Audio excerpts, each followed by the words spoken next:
Well, I have not died 3 times, so I don't know that I can top that one. But something that comes to mind, the culminating trip of that religious school that I went to was a trip to Israel. You take 2 weeks and you go to Israel, and it sort of solidifies the language component of what we were learning in school.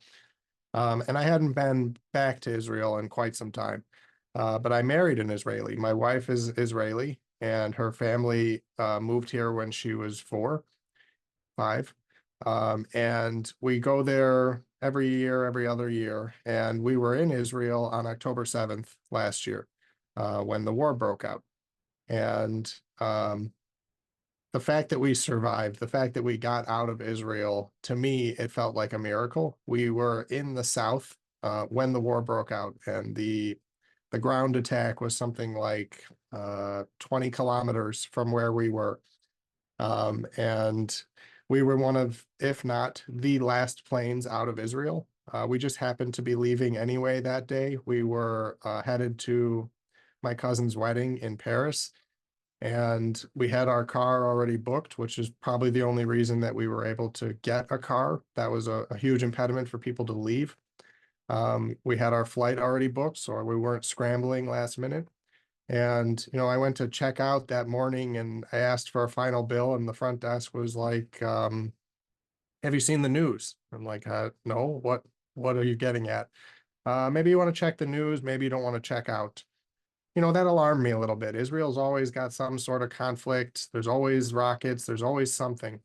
But I pressed for a little bit more, and they said we're at war. And so that, I'm there with my wife, with my 2 kids. And so you go into sort of like fight or flight mode, right? And you try to make sure that your family is safe.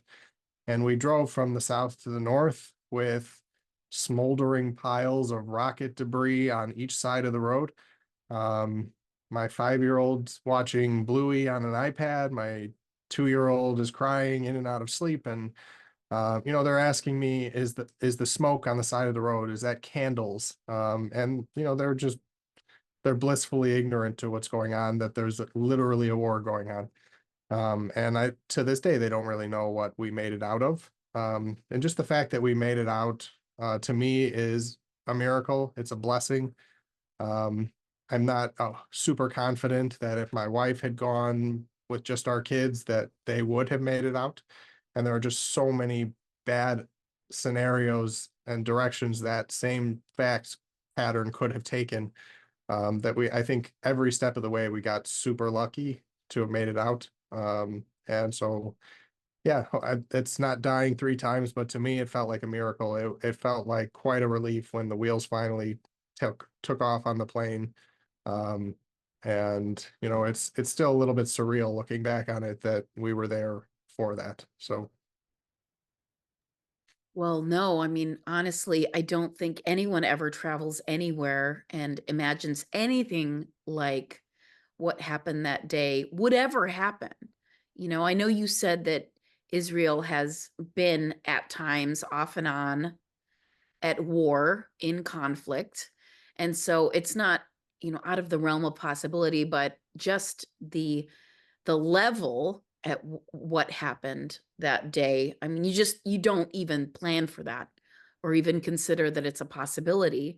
And it sounds like, I mean, first of all, I just want to say I'm so sorry that you had to go through that, and especially with your wife and your kids.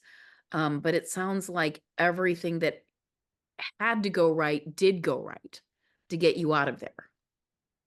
That's how it felt. The fact that just having the car service already booked might have been life or death. So it really did feel that way, that everything was just sort of lined up.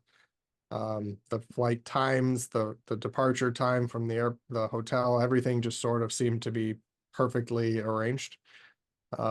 So yeah, it felt like a blessing. It felt like some sort of divine intervention for sure.